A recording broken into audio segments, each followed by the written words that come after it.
Hello everyone, welcome back to my channel. So guys, इस video में मैं आपको अवेलेबिलिटी जोन के बारे में बताने वाला हूं। तो आपने देखा होगा स्टार्टिंग में वर्चुअल मशीन की सीरीज़ में कि आप जब वीएम बना रहे थे, तो चलिए मैं दिखा देता हूं आपको। मैं पोर्टल पे जाता हूं, वर्चुअल मशीन पे जाता हूं और ऐड वर्चुअल मशीन करता हूं।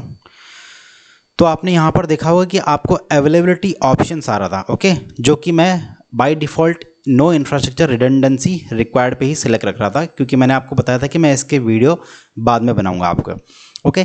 तो क्या होता है, अगर मैं आपको अवेलेबिलिटी जोन सिंपल सी लैंग्वेज में समझाता हूँ कि अगर मान लो आप यहाँ पर नो इंफ्रास्ट्रक्चर रिडंडेंसी रिक्वायर्ड ये आप सेलेक्ट करते हो और अपना वर्चुअल मशीन क्रिएट करते हो, तो क्या होता है कि जिस रीजन में आपने वर्चुअल मशीन बनाया है और वो वर्चुअल मशीन आप उस रीजन में किसी डेटा सेंटर में किसी फिजिकल होस्ट के ऊपर जाके बना है, तो मान लो अगर वो डेटा सेंटर डाउन हो गया किसी रीजन की वजह से, कोई भी कारण है, उसका कोई भी कॉज है जिसकी वजह से वो डेटा सेंटर ही डाउन हो गया, तो आपके पास हाई अवेलेबिलिटी के लिए क्या है, रिडंडेंसी के लिए क्या है, कुछ नहीं बचा आपके पास। आपका वर्चुअल मशीन भी जाएगा, आपका वर्चुअल मशीन का डाउन टाइम हो जाएगा, आप वर्चुअल मशीन आप एक्सेस नहीं कर पाओगे क्योंकि आपने अवेलेबिलिटी ऑप्शंस नहीं दिया था, ओके।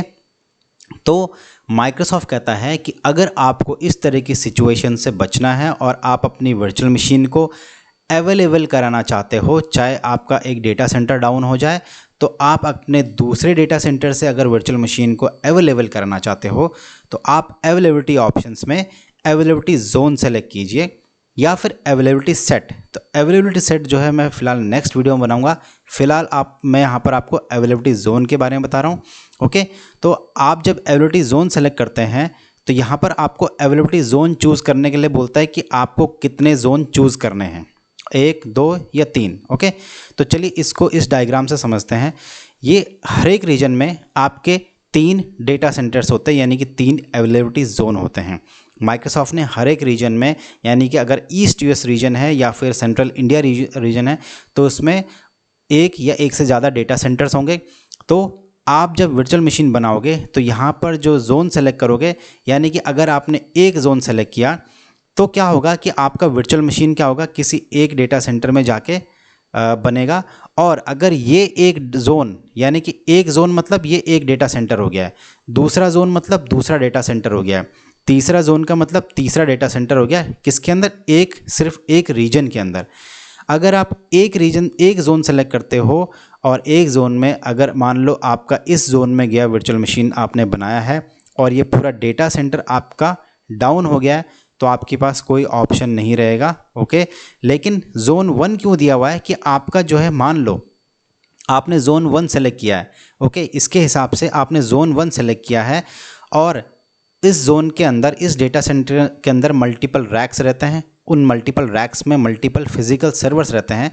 तो मान लो अगर आपने जोन 1 सेलेक्ट किया है और इसमें से किसी एक रैक में आपका जो वर्चुअल मशीन होस्ट हो रखा है और वो डाउन हो जाता है, तो वो आपका दूसरे किसी रैक में जाके आपको वर्चुअल मशीन अवेलेबल कराएगा।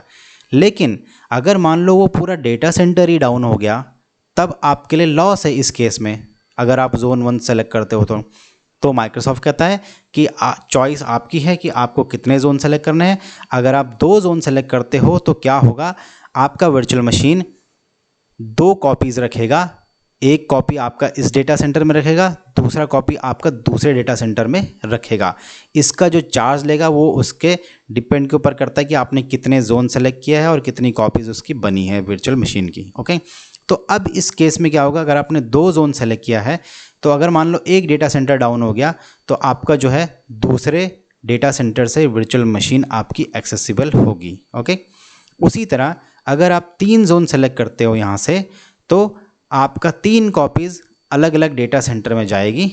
अगर मान लो आपके पहले 2 डेटा सेंटर डाउन हो गए, तो आपका वर्चुअल मशीन फिर भी एक्सेस होगा कहाँ से, तीसरे डेटा सेंटर से, यानी कि तीसरे अवेलेबिलिटी जोन से। तो ये अवेलेबिलिटी जोन जो है आपको हाई अवेलेबिलिटी प्रोवाइड कराता है, रिडंडेंसी प्रोवाइड कराता है।